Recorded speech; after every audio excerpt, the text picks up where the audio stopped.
One can see that the political actors in Bayelsa State are gearing up towards November 11, 2023, when Bayelsans will be deciding the fate of the state on who takes over the helms of affairs of the state.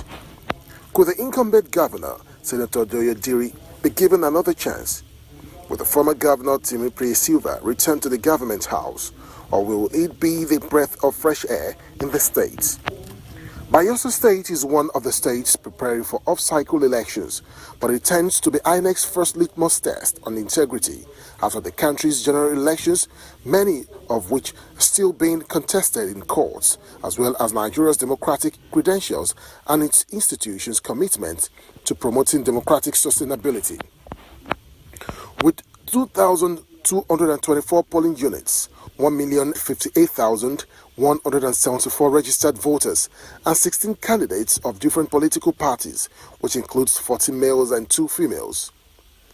The Independent National Electoral Commission, INEC, assures that elections will be conducted in an environment where trust in both the electoral process and INEC will be ensured. Of major concern is for the election to be violence-free, as INEC during an interactive session has appealed to religious leaders and faith-based groups to amplify the message of violence-free polls. It will be recollected that there is a judgment barring the APC party's candidate, Timi Silva, from contesting. The chairman of the ruling All Progressives Congress, APC, Abdullahi Umar Ganduje, has described the judgment disqualifying Timi Silva from contesting as a mere distraction. However, civil society organizations have cautioned political parties against toxic and incisive campaigns as election proper draws near. Now, what are the major issues in the Bayelsa governorship election? These and other issues our guests will be answering shortly. Thank you, Yemi, for that package report. And we have seated already with us in the studio to discuss issues from the 2023 Bayelsa governorship election is Paul James, Director of Elections, Yaga Africa. Welcome to Good Morning Nigeria. Thank you for the invitation. Good morning. Thank you. And also joining us from our Port Harcourt Network Center is Barrister Festus Oguche, a constitutional lawyer and public affairs analyst. Thank you very much for joining us.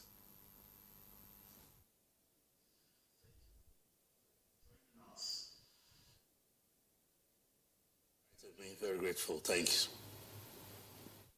All right. And then we also have 2 guests who are joining us via Zoom from Yenagoa. That's the capital of Bayelsa. If we can see them on the screen, then, of course, we proceed with the introduction. All right. So first, let's welcome Ebinimi Zitimiyola, who is Assistant Manager in charge of news for the Nigerian Television Authority in Yenagoa. Ebinimi, we are glad to have you on the program this morning. Thank you for having me. All right. And also with us from that axis is Alfred Egbegi. He's a publisher and public affairs analyst. Mr. Egbegi, we're glad to have you on the program today. Thank you very much. Happy to be here with you this morning. Okay. We just hope, Alfred, you can stabilize your video source for the Zoom connection. It's a bit shaky, but the audio is crisp. So let's begin first with our correspondent, of course, who is a manager in charge of news in Yenagoa. That's Ebinimi Zitimiyola. Tell us, it's barely a month to the off-cycle governorship election in Bayelsa. What is the mood like in the state? Thank you once again for having me. Well, tensions are very high, expectations are high from the electorate as they look forward to this all-important election, the governorship election coming on the 11th of November. From the political arena, a lot is happening. It has been a beehive of political engagements, from consultations to campaigns, telling the people to the need for them to vote them into power. And so far, one thing that has impressed me that has been the peaceful conduct, the non-violence process that has going on. And people have been talking, especially from the civil society group, that the campaigns should be based more on issue-based campaigns, and that so far is going on currently in the state. Like we all know, 16 political parties are in the finalists, 2 female, 14 male contesting. But out of these political parties, so far we've not heard much about the other political parties. What we're seeing, what is visible so far is 3 political parties, talking about the Labour Party, the People's Democratic Party, and the All Progressives Congress Party. The PDP, the sitting governor, coming back for a second tenure, whereas the APC, the former governor and former Minister of State Petroleum, Timothy Silva, also seeking another tenure. He has been a former governor of the state, while that of the Labour Party is a former commissioner and former president IYC, Udengs Eradwe. All this is going on, and the election umpire has continued to assure the people of his readiness to deliver on his mandates. They have been holding various stakeholders meetings with the security, with media executives, with religious leaders, all center on the need for the people to amplify the need for a violence-free election and voter education, which is very important, sensitizing the people on the electoral process as well. All this is ongoing. The meeting with religious leaders brought to fore a lot of issues. They were told to use their positions in the society to impart on their people, particularly the candidates, the political actors, for the need for them to abide by the rules of the game and not incite their supporters, against each other, so that there won't be tension in Bayelsa State. And talking about the electorate, they are very expectant. They are very, very much expectant. And they want INEC to deliver, just as they've promised, using the BVAS transmission of results. And for materials to also arrive on time so that there won't be tension and then suspicion as it is. Coming to my constituency, the media, where I belong, we have been doing a lot on the need for journalists to be professional in the discharge of their duties. There have been a lot of workshops, like the Election Monitoring Committee, which I happens to be a member. We held a stakeholders meeting with INEC, where the accreditation of journalists and other issues were discussed so that it will help effective coverage of the election. And then going forward, the other committee, which I also belong, talking about the Ethics and Disciplinary Committee, which I happen to be the secretary, we are planning to also have a workshop to equip and remind journalists to abide by the rules of the game, to abide by the ethics of the profession and the electoral act. That's where we are currently. Well, thank you very much, Ebenimi, for that comprehensive situation report there in Bayelsa. Thank you very much. Now, back to the studio where we have Mr. Paul James, the Director of Elections, YEGA Africa. You have monitored elections, previous elections in Nigeria, especially in the South-South. Can you let us into some of the issues that are likely to arise from these elections? Well, I think before we talk about the issues, we sincerely have to commend the effort of the people of Bayelsa. It hasn't never been this easy for Bayelsa. I'm sorry if it's the good word to say, because this time in 2019, it was all shades of concerns around how the polity was heated in the build-up to the elections, especially around insecurity. But this time, what we have gathered, at YEGA, we also have our people on ground in Bayelsa, and so we have people in all of the 8 local governments and a coordinator that is also providing updates and observing the pre-election environment. what we have gathered so far, aside the incident that happened on August 13 in Opunembe, where some government attacked the community and shot people in the community, there hasn't been any incident so far, recorded incident of pre-election related violence or anything untoward. So I think we have to commend the people of the state for these efforts.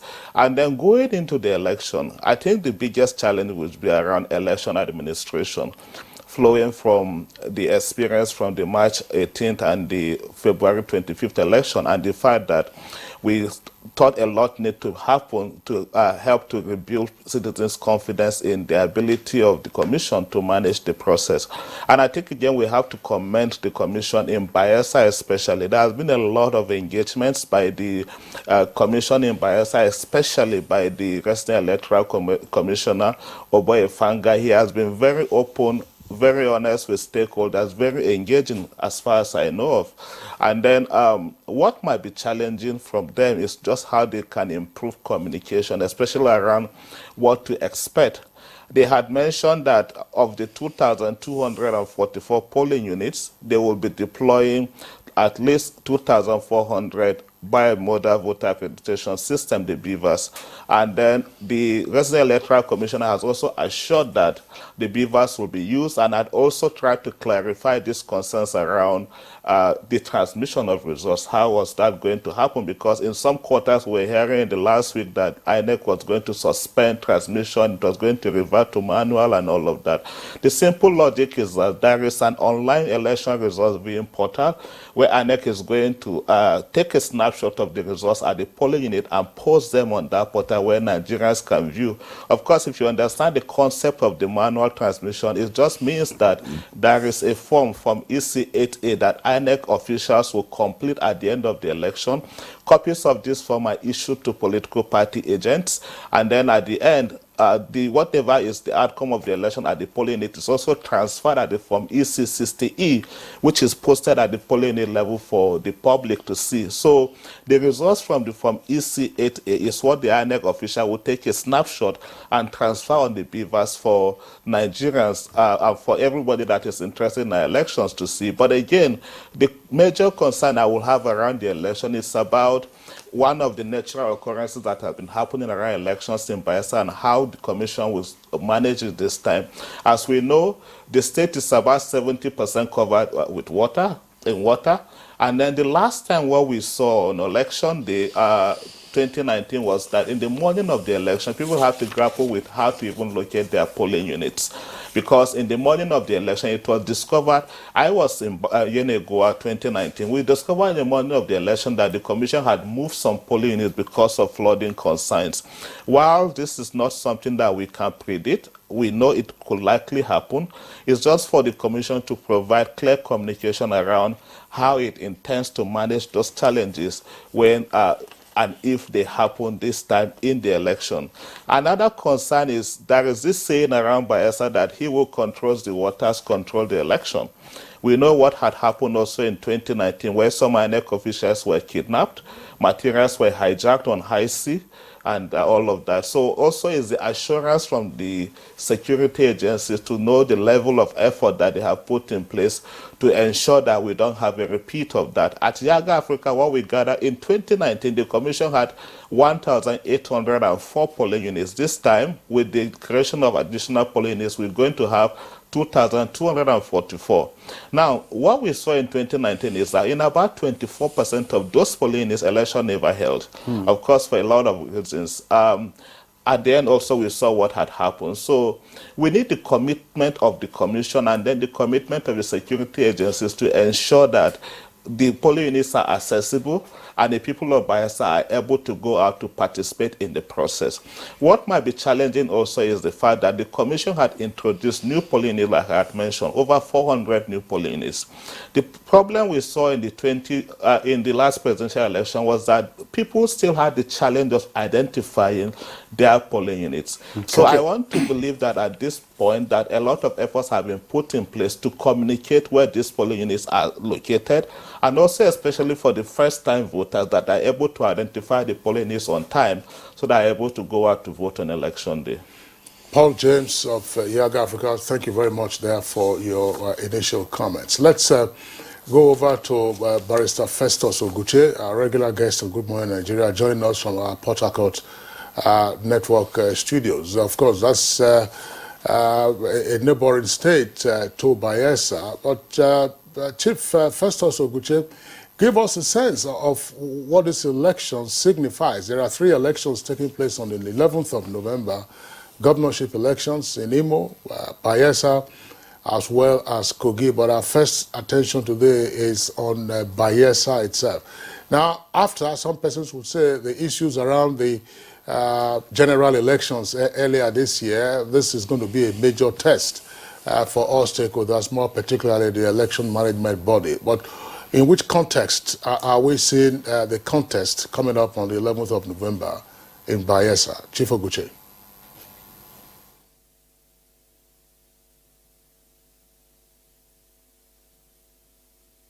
Yes, we see it in the context of lessons that we have drawn from the last elections, the February elections and the subsequent governorship elections that followed, and the gaps and inadequacies that were experienced in the course of that election, particularly in the area of the electoral process, thuggery and manipulation of results, and also the collection process, where the expectation is quite high, as somebody had earlier stated, to the effect that people look forward that there will be improvement in the electoral system. At least electoral integrity must have to be preserved and enhanced this time. Knowing that INEC had always come up with one reason or the other for failure of the electoral process, we expect that this one will be, just like rightly stated, the test case to assess its performance, not just for this particular election of November 11th, but also for subsequent elections, subsequent processes. I think it is time for people to get to realize that our democratic system can only work if we have credible elections and we have transparent polls, and the credibility of or the sanctity of the ballot is respected.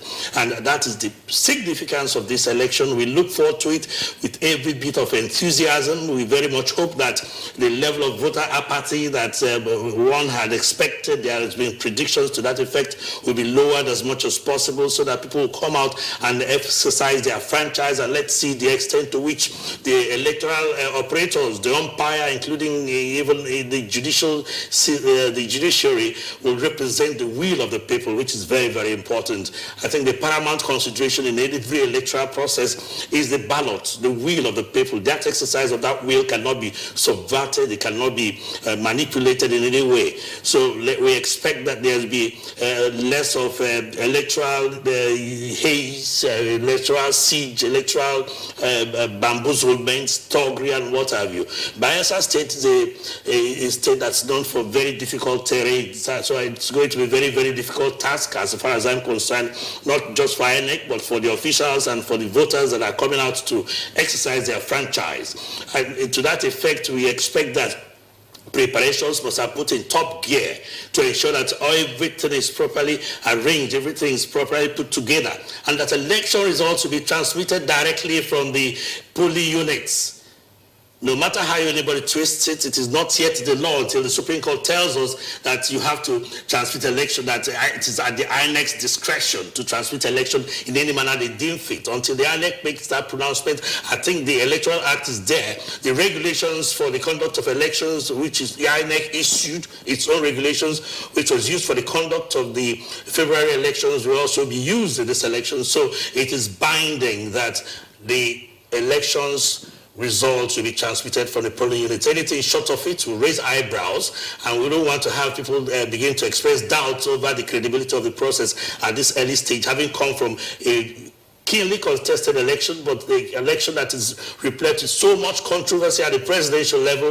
I think it behoves on the authorities responsible for the conduct of elections to gather themselves together and ensure that the election process in this country is improved and there's credibility and there's integrity in the polls. Thank you very much, Kingsley. Thank you very much, Barrister Festus Oguche, for that, your thought there.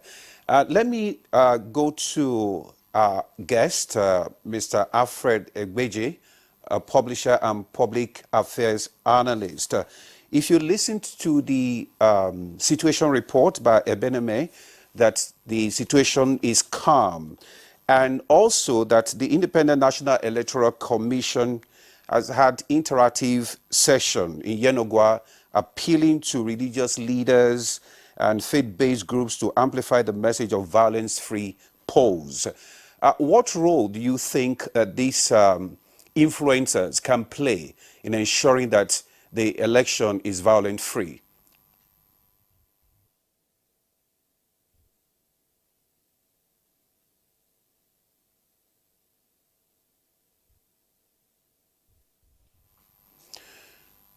Okay, I think we lost the audio there.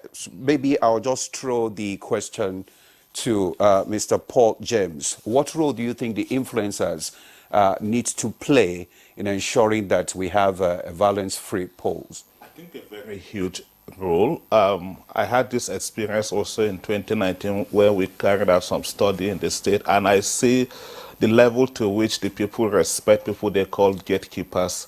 Things like community leaders, CLOs, the traditional institution in the state, and the traditional institution in the state and the likes of them. So I think to the level that I see how people respect these people so much, it is very important and very instructive at this point that as they continue to provide this peace messaging and most importantly also following through to ensure that the people, their supporters or their adherents are adhering to those messaging, I think it will play a significant role to ensure the peace that we have seen so far in the state and that is extend also to the election period. I think it is very important that whatever it is that they are doing at this level that is for the moment providing the peace that we expect in the state, that should sustain and should continue until even after the elections in the state. Thank you, Mr. Paul, for that. I think Mr. Alfred is, are you ready now? Okay, fine. Do you still want to speak to that issue? The issue of influencer, the role that they need to play to ensure that we have a violence-free election in Bayelsa? Yes, thank you very much. A lot of people have been doing much in terms of promoting peace in the state, especially as it concerns the forthcoming governorship election in the states.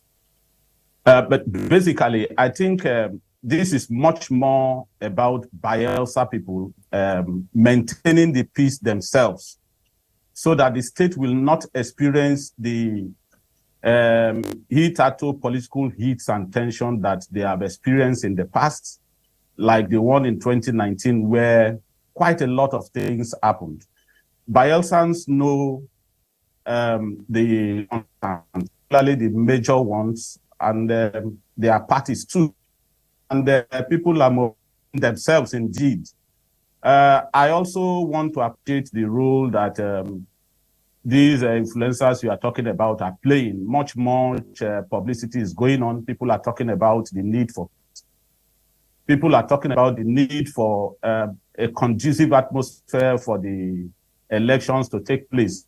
People are eager. They want to see that the elections in Bayelsa becomes a model for people to emulate. So Bayelsans themselves are very, very keen. They're interested. They want to know precisely how election results will be transmitted. But basically, if I will agree with what Barrister Ogushe said, I think the issues that we will want is that elections should be transmitted sincerely. And it now falls on the umpire to do the right thing so that at the end of the day, all of us will go home happy people. Bayelsans are really, really eager. The role of the influencers, yes, are being appreciated, but I would rather want to appreciate what the people themselves are doing. If you come to Yenagoa right now, you hear the electorates talking about the more peaceful elections. People are talking to themselves. And so we are quite ready, enthusiastic. We are anxious to see that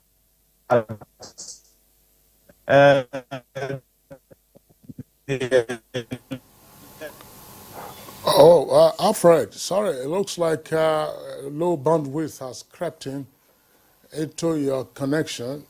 If it does improve right now and the director informs us, we will still retain you. Is the bandwidth any better now, Alfred? Okay, Alfred, we understand your bandwidth is not any better. I was going to ask you a question, but that question I will first now pose to Ebinimi Zimitiola before I go over to Festus Oguche, and it concerns a little walk back to get our viewers to understand first how Bayelsa came to be one of the states where off-cycle governorship elections are conducted. How did it happen? And then that question, if you may, is particularly important against the backdrop of what happened some days ago. And that followed a court decision disqualifying one of the candidates for the election, namely the APC governorship candidate. We're not getting to the merits or the merits of it, but the gravamen of the case was that he was ineligible to contest the election, because if he were to contest the election and be sworn in, having previously been sworn in on 2 occasions, when he's serving out his term, if he wins, he would then have done more than the constitutionally required 2 terms, which is 8 years. So how did it happen, for instance, like a person like Timipre Silva of the APC had done that length of time, on the basis of which the court now took his decision, and they tied that all up to how Bayelsa became one of the states that is now in the off-cycle season for governorship election. Bearing in mind that Alamesaya began in 1999, of course, he had a second term and then he got impeached. Goodluck Jonathan got in there, and so on and so forth. Our correspondent in Yenagoa. He had a second there, so on and so forth. The judgment came as to some persons as a shock. To some other persons that were expecting it to go that way, they were not surprised when the judgment came. But in whole, some persons were put off by this development, especially for supporters and party faithful from the All Progressives Congress. But as time goes by, I think from the statement from the national party, from the party at the national level, reassuring members to remain calm and that the judgment will be appealed. Some persons are still looking forward to that process being concluded. But we are supposed to have from reliable information that the vice president will be in Bayelsa State to officially flag off the campaigns for the party. I think all these will be giving assurances to party faithful and members that they just need to remain calm and continue with their consultations and campaigns, hoping that they will have judgment at the upper court. But in all, Bayelsans, like I said earlier, they're very expectant, and the enthusiasm is there to want to cast their ballot at the right time to choose leaders that they think will develop the state.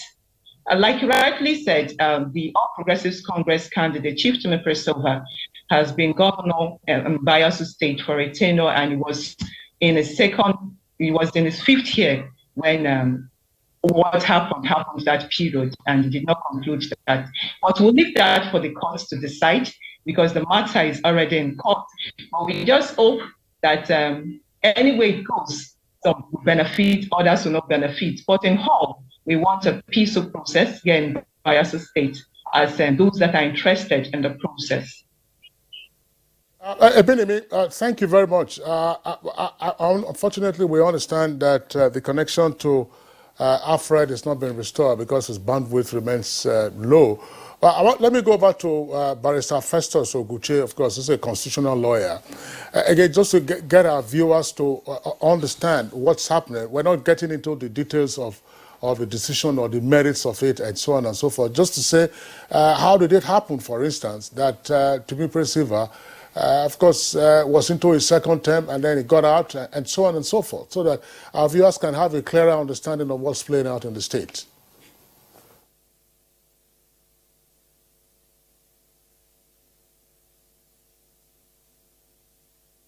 issue raised its head during the Goodluck Jonathan presidency.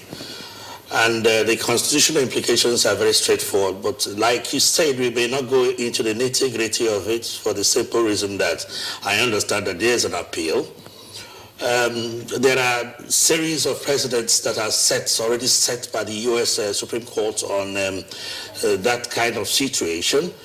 And if you are into the early years of your second tenure, would it be said that you have spent that tenure? If you've gone beyond those early years, maybe if it's a 4-year tenure and you're your third year and you're out of it, would you say that you have not spent that tenure? It's a matter of receiving the factual evidence before the courts to understand what actually the Constitution is saying to that effect. But I have my confidence and very load of respect for the Honorable Justice Okorowo of the Federal High Court, Abuja Division, who gave that decision. He's one of the astute judges that I have enormous respect for. And I know very well that he must have underscored his judgment or his decision with very solid and sound constitutional principles and case law. But to the fact that this thing happened, the judgment had been delivered, I have my reservations at the timing, because the election is just by November 11, and I'm not very sure if the Court of Appeal or the Supreme Court will give a decision on that before that date.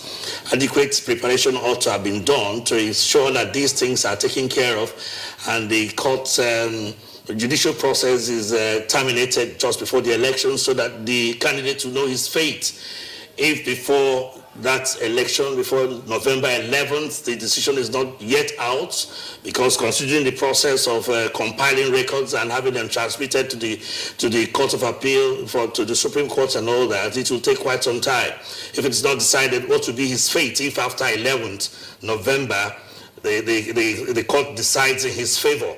This is one of these things that we are talking about our electoral process that need to be streamlined, and some of the creases that need to be ironed out, so that we will have a smooth sailing judicial process that can stand the test of time, that will build the confidence of not just the voters, but also those that are actively participants or actively participating in the process, the candidates, you know.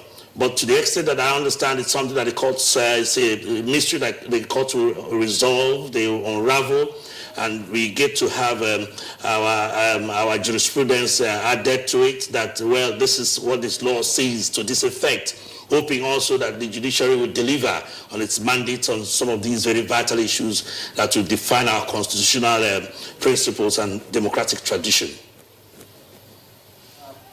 Thank you very much, Barrister Festus, for that your thought on that judgment. Let me come back to the studio here where we have Mr. Paul James. From what he said and from the court judgment, do you think that in any way that the judgment is likely to affect the decisions of the electorate? Well, before I go into that, I sincerely am also concerned about how this could continue to impact preparations for the election. We saw that happen in 2019 again. Sorry, I keep going back to that because that is the only reference you can make to this current election. That even in the week of the election, parties keep going back to court to seek injunctions upon injunctions. Even in the week of the election, some of the parties were in court. And here we are. If you recall in 2019 as well, around the same period, INEC had to reprint ballot papers for Kogi State. Okay. In the week of the election, because the court ruled that one other party has to be added back to the ballot. And so at the moment, I think the commission will also be left in limbo as to what to even do. Should they even continue with what they have, or wait until the court decides? The elections in Bayelsa is just synonymous with going to court. You asked a question earlier about how did we even arrive at this off-cycle election. It started from the court. 2017, Silva then was with the PDP. 2007. He was with the PDP, and then you had a BTME of the Deformed Action Congress of Nigeria. He took him to court. The court ordered another fresh election in 2008. And since then, here we are. Every time we keep returning to court and all of that. When do we get to that level where our elections are just the way they are, and then voters can go with the confidence that when they vote, their votes will count, and then the court necessarily wouldn't be the one to be determining who becomes the ultimate in the election. Now, there is this concern from the 2019 election, if you also recall, in Bayelsa State, where the people to some level were all out for one of the candidates. And at the end of the election, the court ruled that, oh, there was challenge with the election, educational qualification of some of the persons, and then the court ruled in favor of the current governor. Yeah. And so that is that mindset from 2019, and I hope that this process doesn't derail, so that it doesn't affect what is already looking like voter apathy across the states that are going to have off-cycle elections. So I hope that this is resolved quickly, but on the part of people that have also been carrying out voter education effort, that this also doesn't derail their effort, that they will continue to engage. I see a lot of enthusiasm on the part of the people of Bayelsa to participate. In the last 1 month, for instance, the commission carried out a collection of permanent voters' cards. Turnout from that exercise was very impressive. So I am hoping that all of this effort that we have been seeing doesn't go in vain, that the court, like I had maintained, will also be able to finish up all of this process in record time, so the commission will be able to engage the process properly. Okay. James, thank you very much. We understand that Demola, Alfred Egbegi is back. It was on the screen a moment ago. If we see him, all right, Alfred. We hope that we can sustain your connection now with a good bandwidth. Still on understanding the elections in Bayelsa, particularly the governorship election, there are elements of litigation, elements of violence in the past, but our focus now is on the heavy litigation that normally governs the election. The incumbent governor literally won his election by the skin of his teeth, as it were. If you remember, I'm sure, of course, you are right there in Yenagoa, David Leon was in having a dress rehearsal for his swearing in February, when the phone call came that the Supreme Court had decided that no, the qualifications of his running mate were doubtful, and that he had all kinds of things, and therefore it was no longer the rightful winner of that election, and the party and the candidate that came second, of course, then was declared as winner of the election. Again, let our viewers understand all of this. Why is there heavy litigation for the governorship election?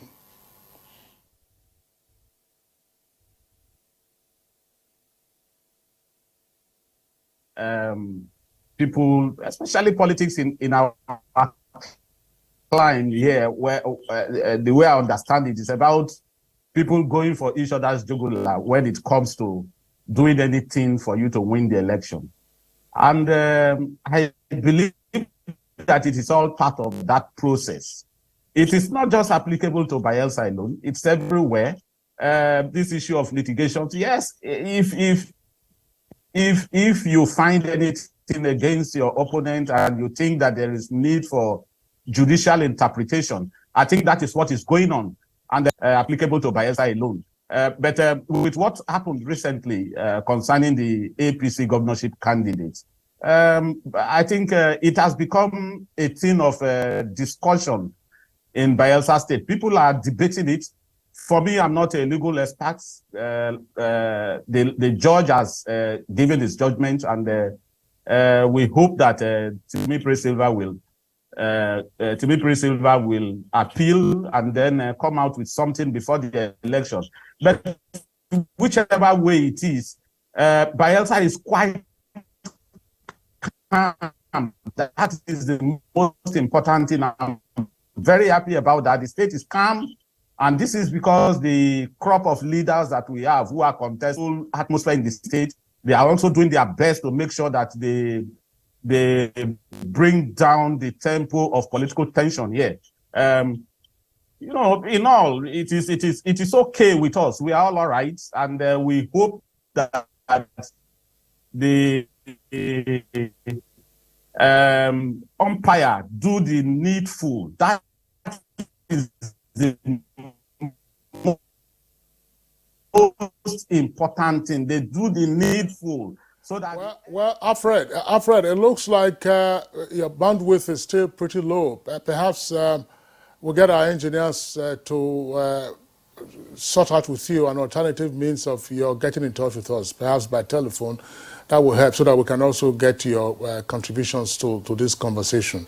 Ebitimi, if your connection is okay, now let's take a deep dive, if you may, into the issues in the campaign. Yes, you've talked about the environment being calm, people are going about their normal businesses and so on and so forth.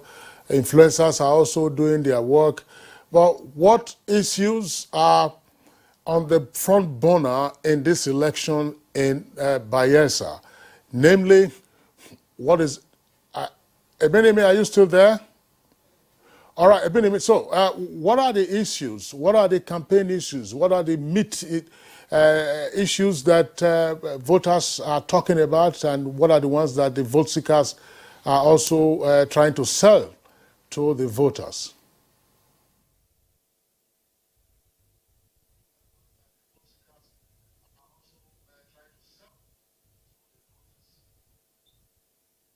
The candidates have been talking a lot. When it is time like this, a lot has been said.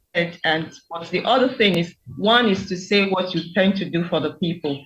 Two, how do you intend to achieve these things you said to them? These are the issues. When they go to campaign, they say a lot of things, still developmental issues, like the basics, talking about road, electricity, good health, education, year in, year out. These issues are there. And these are the things they are telling the people. These are some of the things, rather, that they are telling the people. But in no way have they explained how they intend to achieve these things. And on the other hand, when campaigns are like this, you just rush in and rush out. The people do not even have the opportunity to ask you questions that are bothering them, and to also tell you what things they want you to do for them, because their needs are peculiar. And these are the issues. But in all, the people really want a leader that will develop the state, that will take the state to the next level. Like Bayelsa said, Bayelsa State is more riverine. And the interlands, they need roads, bridges to connect them to the city center. These issues are very important for the Bayelsa man. They need motorable roads to their communities. Even oil producing communities, if you go to the locality, you weep. No electricity, no drinking water. They still drink from the rivers where they defecate and do other things. They still do that. These basics have not been provided for the people. Even internal roads, the communities, the people really need a leader that have the people at heart, that will come with people-oriented projects, that will touch them where the need is, so that they will benefit and they will know that they are part and parcel of the process. Because there's no way you say democracy is the government of the people, by the people, and for the people. And the people are not benefiting what they're supposed to benefit from a government that they voted into power. Though some level of work has been done by successful governments, but more still needs to be done in terms of development. Even the capital city, much is needed, not to talk of the rural communities that are far, far off from the city center. So the people really need a leader that is committed to the development, to the well-being of the people. In terms of security as well, they want to see a safe place where they can do their business. That is the issue at hand. For that, for letting us into the expectations of Bayelsa for their leadership. And with that expectation, would you say, because we have unregistered that over 1 million Bayelsa registered to vote, how would you describe the collection of the voters' the card?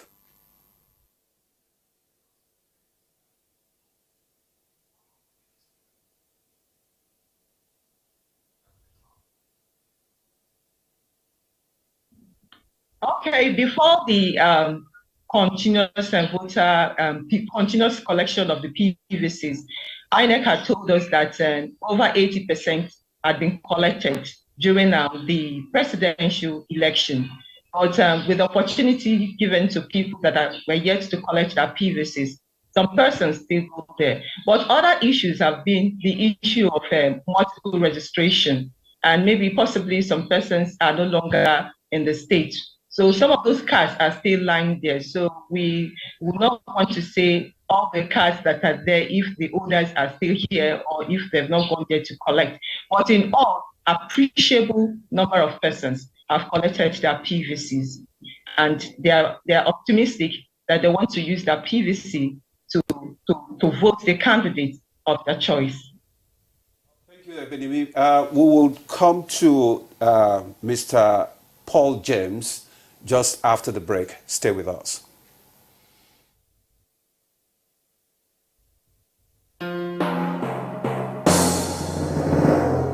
I am attuned to the hardship that have come. I have a heart that feels and eyes that see. I wish to explain to you why we must endure this trying moment. Those who sought to perpetuate the fuel subsidy and broken foreign exchange policies are people who will build their family mansion in the middle of a swamp. I am different. I'm not a man to erect our national home on a foundation of mud. To endure, our home must be constructed on safe and pleasant ground.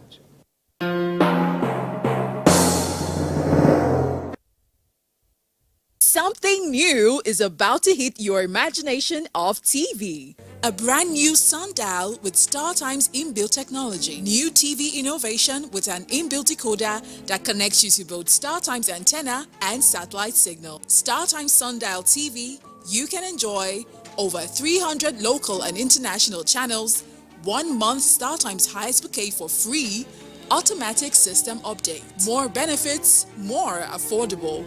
StarTimes Sundial TV is available in all StarTimes branches and dealers countrywide. StarTimes Inside, entertainment inbuilt.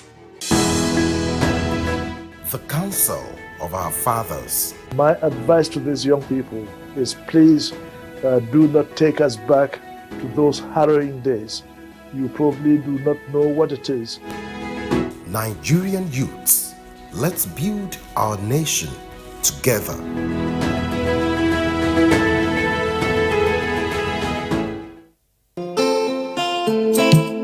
We must all join hands to work hard so that we build a country for our grandchildren. My hope is that we develop this nation where every citizen is given his due right. There is transparency, honesty, and integrity. Put the interests of this country first and foremost.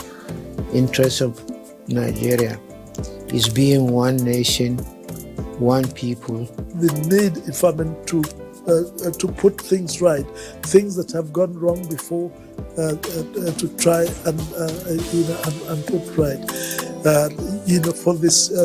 for the love of country.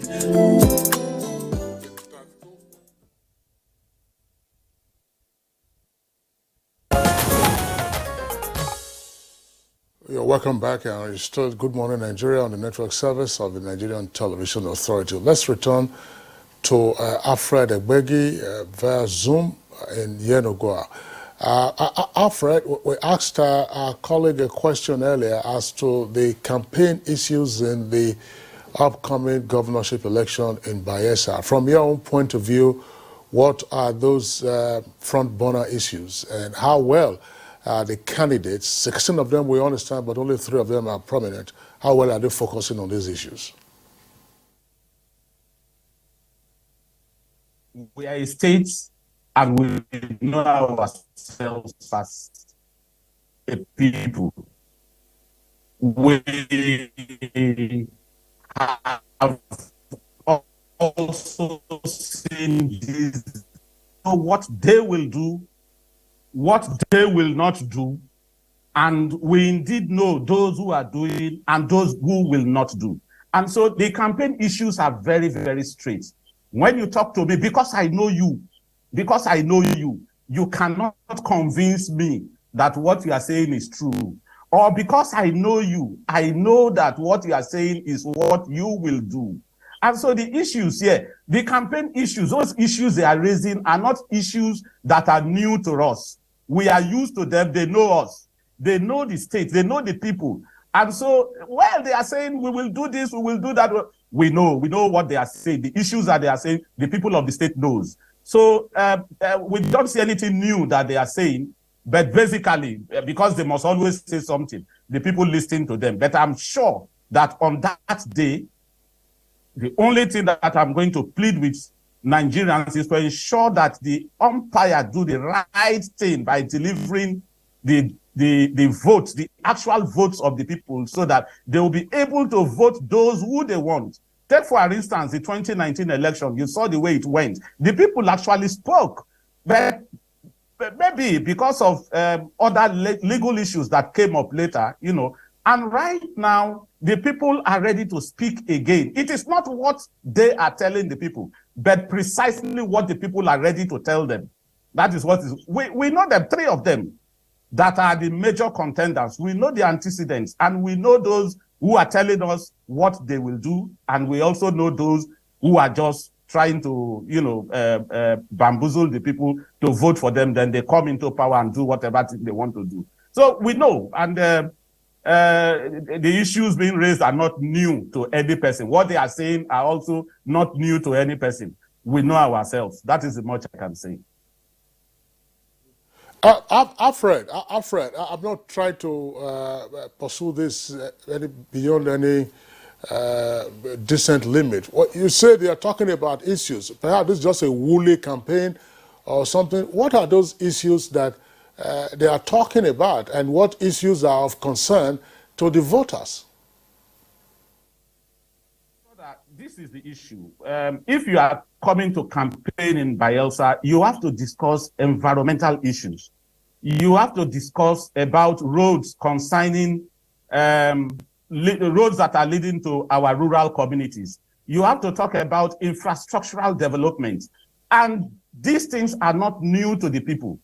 And so if you come and tell me, or if you have told me that this is what you will do and you are not doing it, or you do not do it, when next you are coming to talk to me again, will I believe you? That is what I'm telling you about the people of the states. We know ourselves. All the contenders are people who grew up among us. And so we know ourselves. And so the issues are not new. All what they are talking about is building of infrastructure, roads, and all this. We know. And so they are not new, and we are just watching. On the day of the election, Bayelsans know where to cast their vote and when and how to cast it. So the issues that they are saying, I honestly do not understand. But for me, what they are saying are not things that are new. And we know those who can deliver and those who cannot deliver. Mr. Alfred, for letting us into those issues that are being raised by the Bayelsa people. Now, let me come back to Mr. Paul James, the Director of Elections, Yega Africa. If you listen to Mr. Alfred, he says 3 major political parties are, there, but we have more than 3 political parties vying for this governorship election. We have about 16 or thereabout. And we know all this political maneuvering and all that. So what can be done to provide a level playing ground for all the political parties and their candidates? I think to the level of providing level playing ground, that is why we have 16 contesting in Bayelsa. To some level, the commission had tried to provide that level of inclusion for all. It is 16 that have came up to indicate interest to contest in the election. Bayelsa has, I think, the lowest. Kogi has like 17. Imo also about 17 parties contesting out of the 19 that we currently have. So to some level, I think that question has been answered. But what we also have continued to see in our election, that the more you provide these platforms for the parties to engage in the process, by the time the process gets serious, you begin to see that some of the parties don't feature as much as you see other parties feature in the elections. So maybe within the political parties, this should begin to sound like a moment of truth for them to begin to see where are those aspects or those areas where they have the wherewithal to truly pursue the kind of, to engage in the process to the level that people expect. There are different layers of elections in the country, for instance. What I have often seen, and which is becoming concerning, is that people are now beginning to use these platforms as an avenue for negotiations. Most of them will be in the contest somehow, and then if you also if you work move closely in close quarters with some of these parties, you begin to see that even within the parties they have their own preferred candidates in other parties. So much such that as you get closer to the election, you begin to see these negotiations happen. In fact, we once upon a time we had a data center. And one of the candidates that is on the ballot for one of the parties visited our data center in one of the states and was more concerned about how the other parties were faring, specifically how a candidate was faring in the election. And I asked him, I thought you were a candidate in this election. He said, does that matter? As funny as it sounds, but I'm like, what do we want? What do we constantly want to be wasting people's, voters' time, for instance, even INEC's time? If you think about the political economy that goes into that, INEC has to also produce a ballot paper that will have this candidate on the ballot. So it is time for political parties to begin to get serious with this. I mean, we have local government elections. We have state level elections. I mean, that happen at the state level. We have the governorship election. If I don't have the strength or the capacity to operate at the state level, perhaps they could start from the local elections and then build up their profile to engage in the state elections. So time again, like I say, for the parties to get serious, but most importantly, the people are seeing and the people are smart. It is not by chance that people are beginning to say, oh, we only have 3 parties in Bayelsa, because people are seeing the efforts that these parties are putting in place to ensure that they get, at least they show some contestation for the power for the November 11th elections. Okay, thank you. I want to do a follow-up with Barrister Festus. Still a related question. If you listen, I want you to consider the financial requirements, for electoral campaigns, and how do you think candidates can assess resource should be regulated?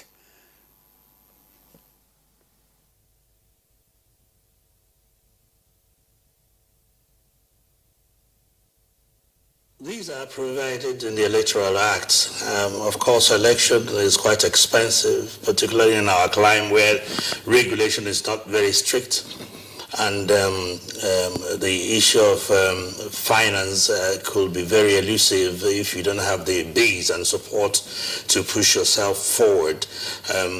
There's also the aspects of the subsidy in availability of resources to candidates, so that you'll not say that they are playing across the board. They are playing a fair game amongst themselves. So some are rich, others are richer. There are those that are richest. Those of them that are in power deploy their power and resources of state, for instance. We have to be very emphatic about that.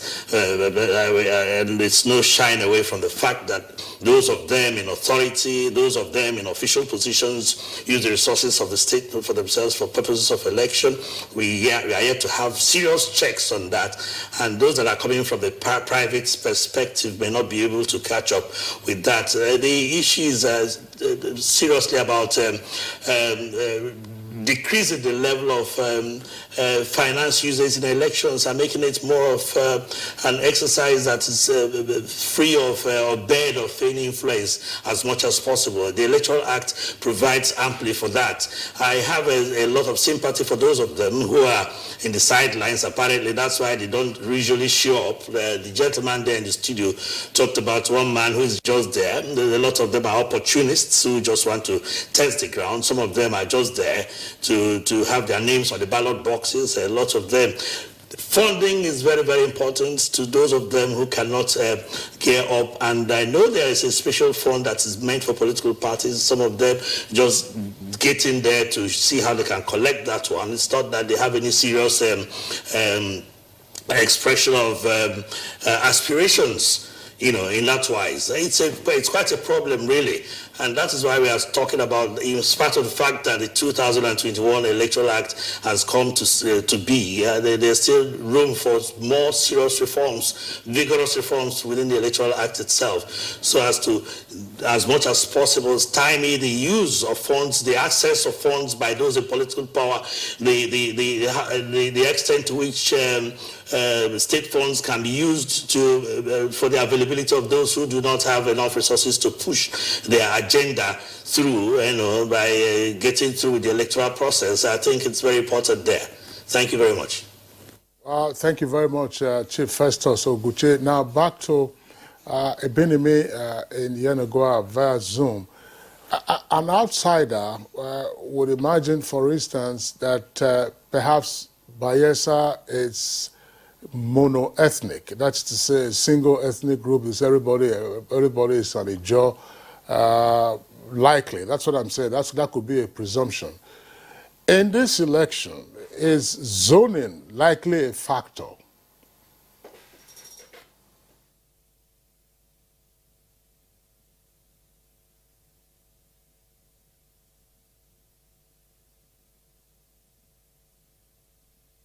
Question. Zoning has always been a factor. Like the incumbent Doyedere is from the central.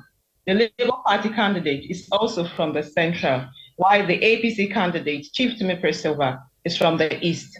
But the discussions that has been on is that Doyedere should be allowed a second tenure. Once it's done, it should move to another zone. Another issue is that Timothy is saying he also have a second tenure to complete, that he has only done one tenure. So these issues have been on. If you look at it, the former governor, the immediate past governor, Senator Sarah Dixon, was from the west, talking about Sagbama Ekeremo Aziz. He was from the west, Bayelsa West Senatorial District. So on completion of his tenure, it now moves to the central, where Doyedere is occupying. And the intention for some persons or for some political stakeholders is that the central should also complete its tenure before it moves to the east. From the beginning, it started from the central, talking about the late Chief DSP Alami Esiya. It was from the central. After him, it now moved to the east, where our former president, His Excellency Jonathan, President Goodluck Jonathan, also took over from the east. It also stayed with the east when Silva came on board. Then from there, it now moved to the west, where Serake Dixon also occupied for 2 years, for 2 tenures for the very first time, for 2 tenures, before it now moved to the central. So the issue of zoning has always been there. But for some persons, they are not concerned about zoning. What is their concern? A governor that is competent, that has the capacity to deliver. A governor that has the people at heart. They are not looking at if you are from Core Ijo or not Core Ijo. Those are not the issues that are bothering some persons. They are just concerned about a governor that will come and improve the well-being of the people, especially where Bayelsa has a large number of youths that are unemployed, because from the statistics from the national level, we saw that Bayelsa has a huge chunk of young people that are unemployed. And their concern is for a governor that will come and maybe take the state away from just a civil service state, where industries can be created, the private sector can thrive, and then people can have jobs and meet their needs. That is what is more important to some persons, meeting my needs, not just about the bogus things they've been saying to some persons. That is just their needs. So zoning has always been an issue. Meeting my needs, not just... Thank you, Benemi, for that insight there. I don't know, Mr. Alfred, if you can hear me, if you're still there. I want to find out about the signing of the peace accord. Has it in any way impact on the peaceful or the conduct, or will it in any way impact on the peaceful conduct, or has it reduced tension in the state?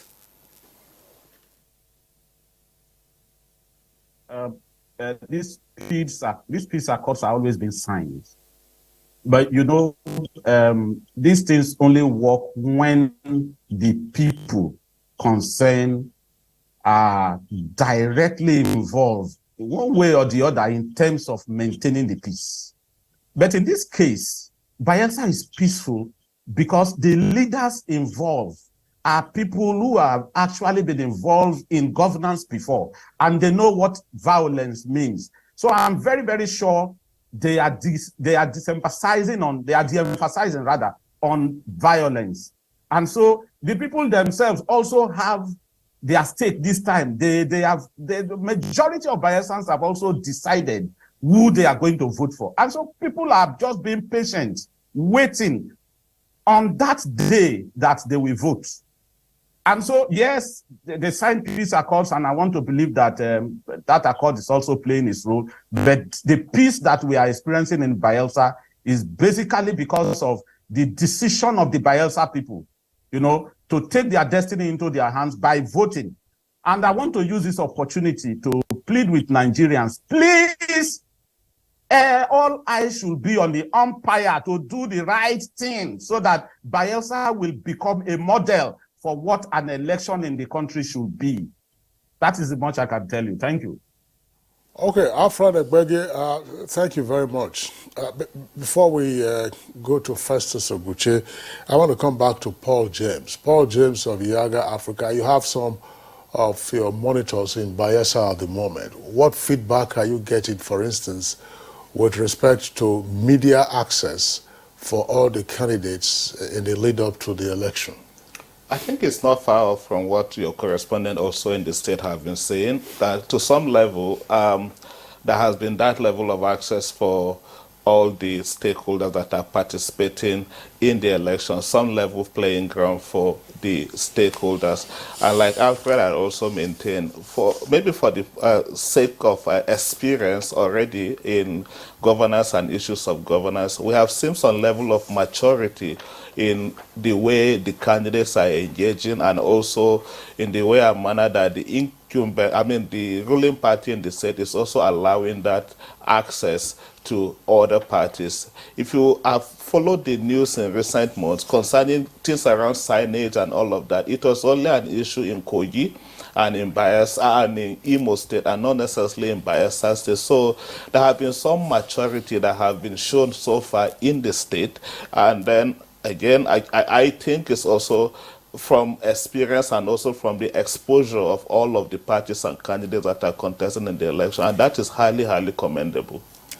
Thank you. First also, Guccio, let's get your closing thoughts on this. Alfred Egbege harps on the role of the electoral umpire, but we know that success of an election depends on a multiplicity of stakeholders. I mean, INEC doesn't on its own foment violence. If on voting day voting is disrupted, that necessarily couldn't be the fault of INEC. But regardless, what does this tell us, or what does this suggest to us if all eyes are back again on INEC?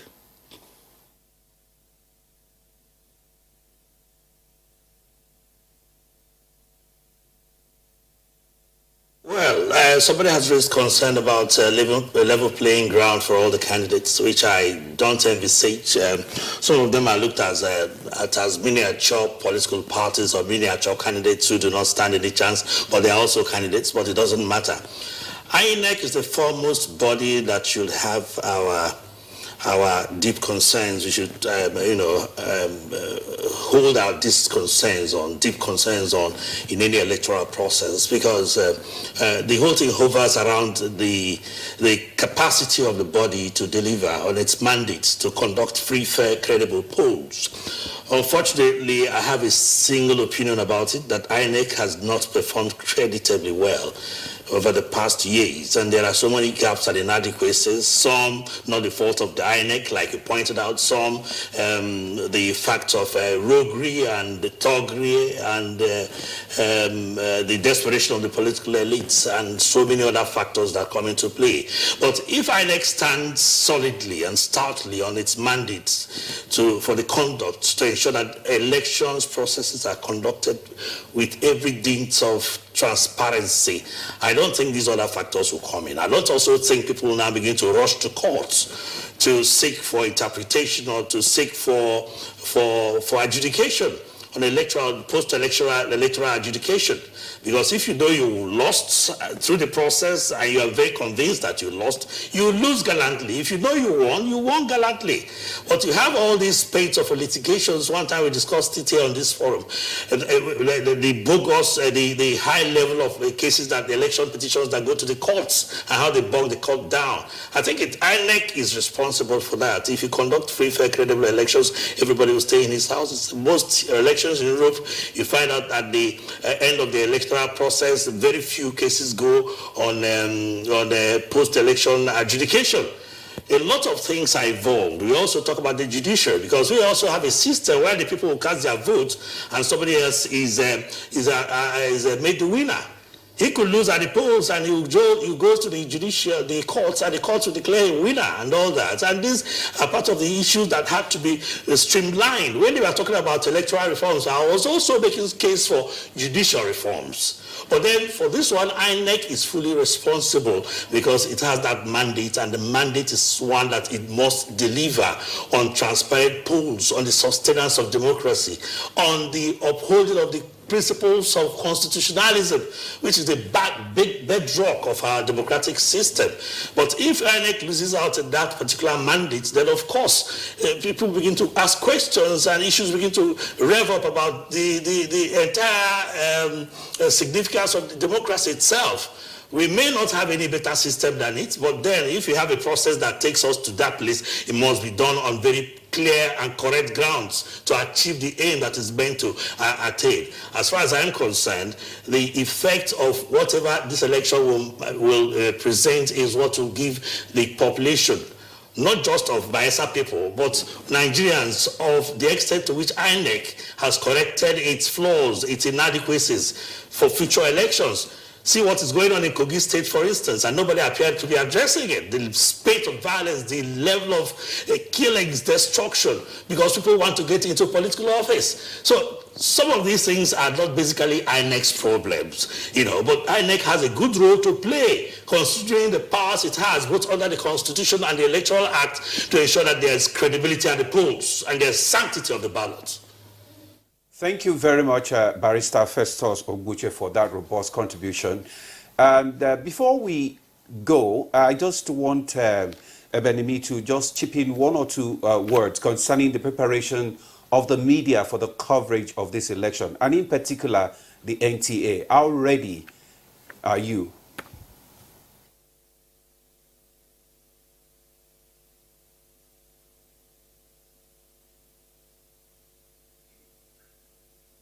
I like that question. It's my constituency and I'm passionate about it.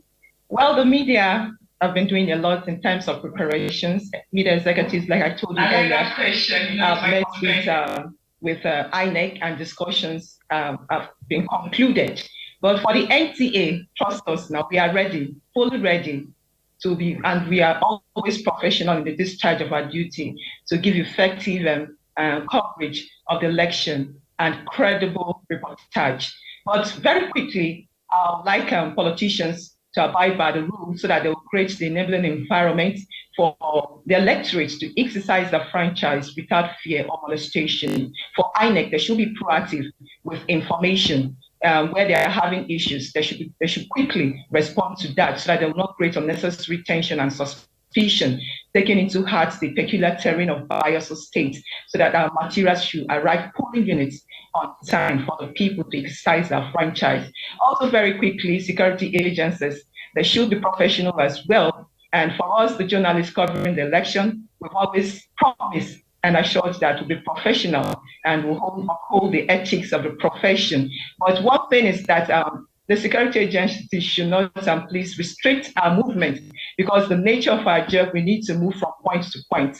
Sometimes we see journalists stranded or being held for some couple of minutes, giving explanations where they are on special duty on election day. And very quickly, lastly, I would like to also talk about international and domestic election observers. They should do the right thing, observe very well, and report accordingly. With all this, will be helpful. Assistant Manager News, NTA from Yenagoa, the capital of Bayelsa State, would like to thank you for being part of our conversation this morning. We also would like to appreciate Alfred Igbegi, a publisher and public affairs analyst, who was also with us via Zoom from Bayelsa. Alfred, thanks a lot for your contribution. From our Port Harcourt Network Center, we're joined by regular on Good Morning Nigeria, Chief Barrister Festus Oguche, constitutional lawyer and public affairs analyst. Always a delight having you on the program. Here in the studios, we had Paul James, Director of Elections at Yaga Africa. Paul, thanks a lot and best wishes as you continue to monitor the lead up to the elections in Bayelsa. So that's it for us on Good Morning Nigeria today. Join us tomorrow for another package, same time, 7 o'clock in the morning. Until then, look after yourselves. I'm Kingsley Osadolo. And I am Ademola Adeoye. Do have a great day. Thank you.